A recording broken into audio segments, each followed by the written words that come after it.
What's up, YouTube? It's your girl Locks and Lashes, and I'm back with a quick video. Today I am not going to be talking too much about my hair. As you all know, I am about 8 months into my Sister Locks journey, and I decided to switch up my content just a little bit. This episode, I figured I will share with you guys one of my obsessions that are near and dear to my heart. And I will say I am sort of a newbie when it comes to this new hobby of mine, but it's definitely something I'm super passionate about.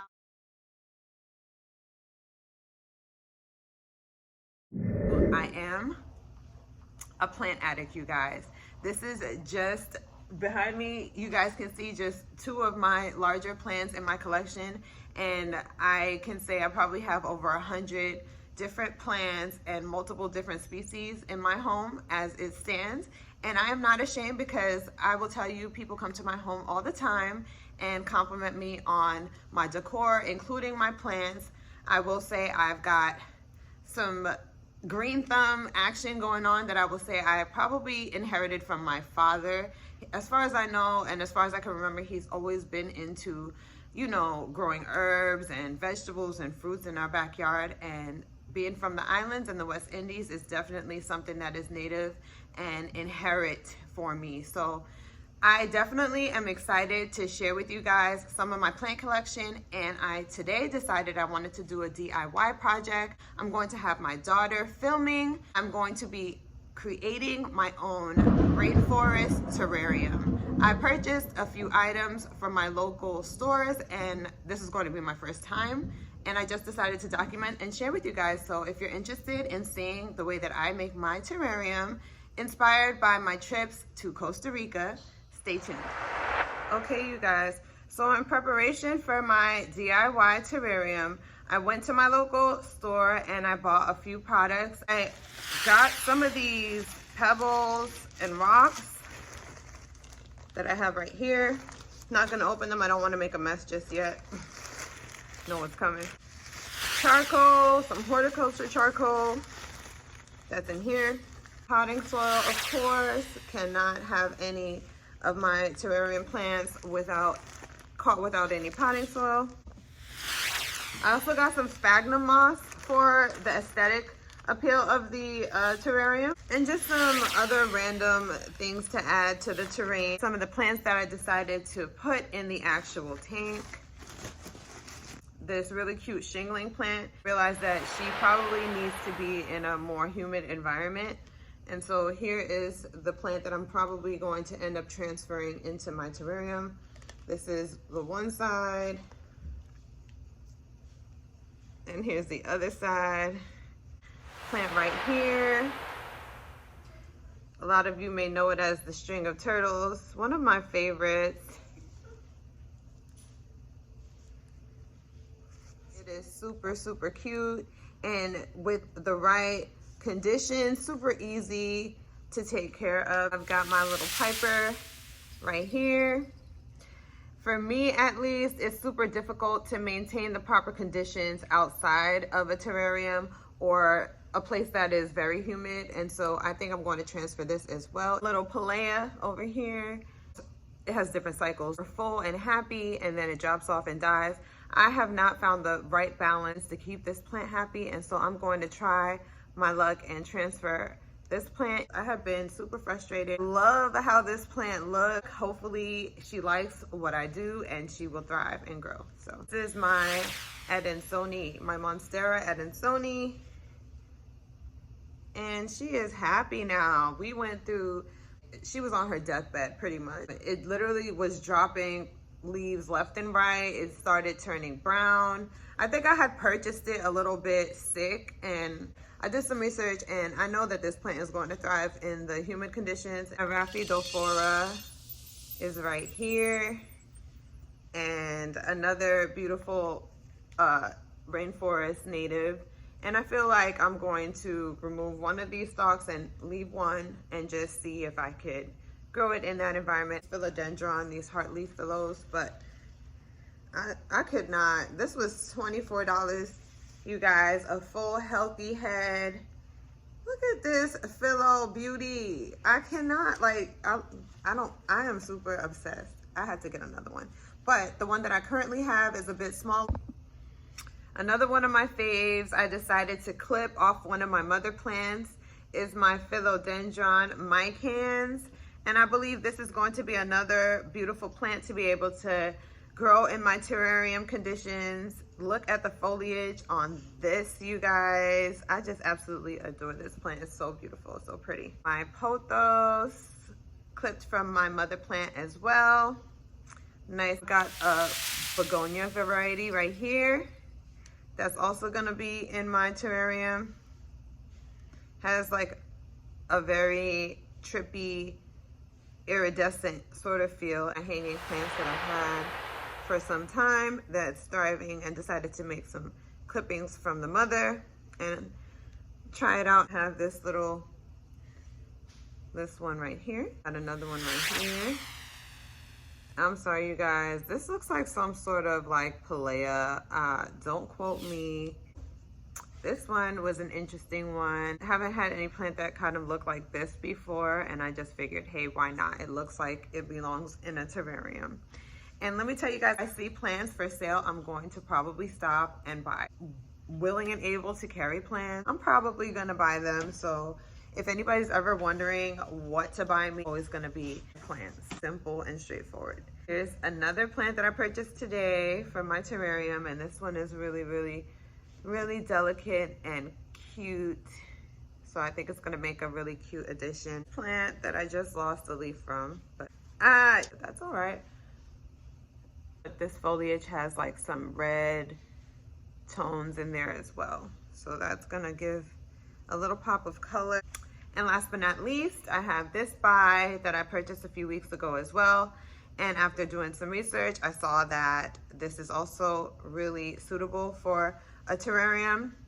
The materials that I'm going to be using for my DIY terrarium, these are the plants that I'm going to be using. Again, this is my first time, but if you are interested in seeing if it's a pass or fail, and stay tuned for more.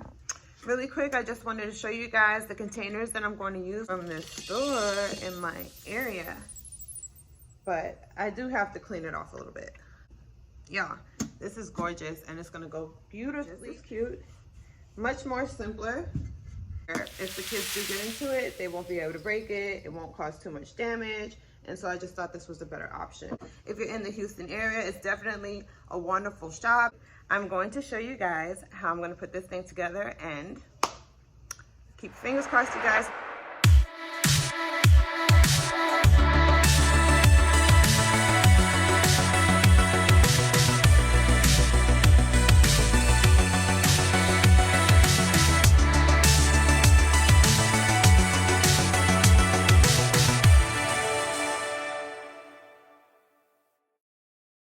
You guys, so it's time for me to start placing some of the plants in my base, and just to show you guys what it's looking like over here.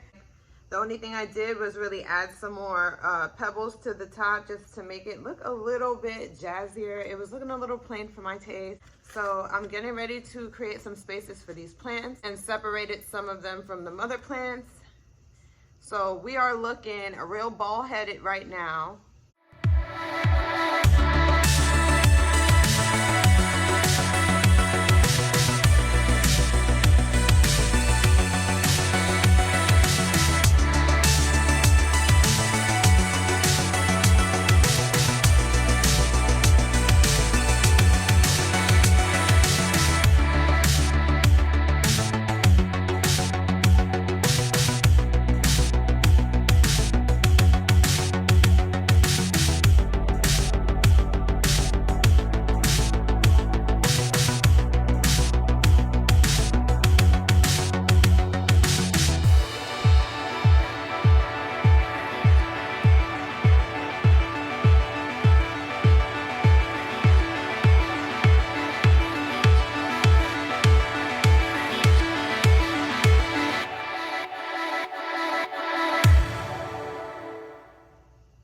Okay, you guys, so after much careful execution, I have created my first at-home DIY terrarium, and I just wanted to show you guys what it looks like.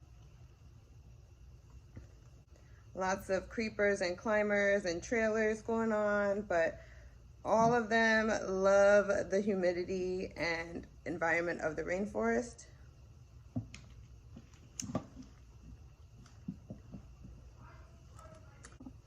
I'm just gonna add a few more of my finishing touches, just a few more pebbles and other decorative pieces on top, and I'm going to show you guys what that looks like.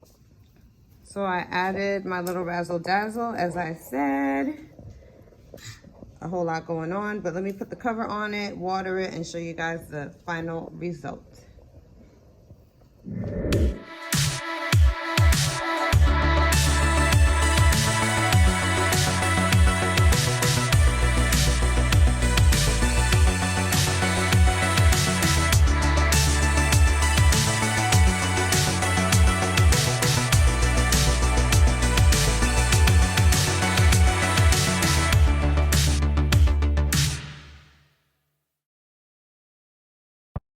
So again, you guys, I've created the base to my second terrarium, and this is what she is looking like.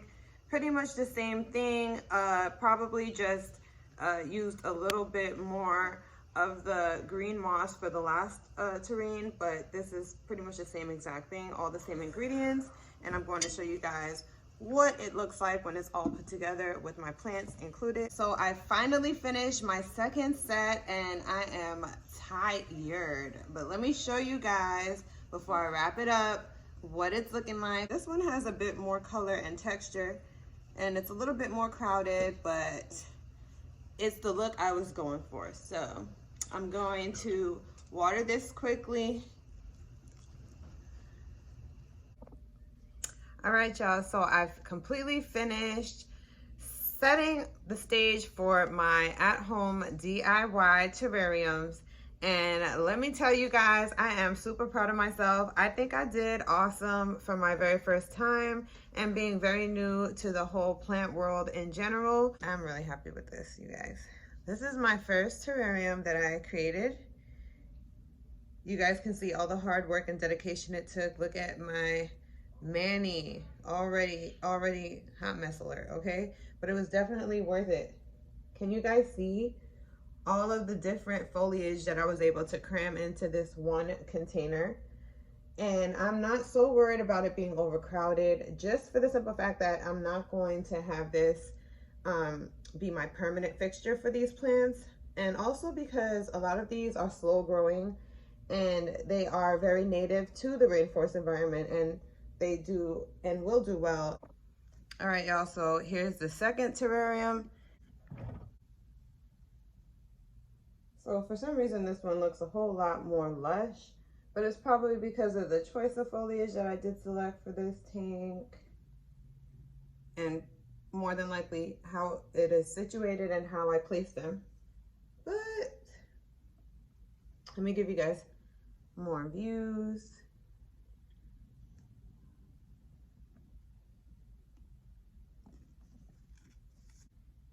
And you can see all the different types of foliage. You can already see the water and the condensation. Don't forget to like and share with your friends. That's all I have to share. I hope you guys learned a ton and are able to make home terrariums for yourselves. Thank you guys so much for watching and tuning in. Was really looking forward to sharing with you guys, and stay tuned for more. See you next time.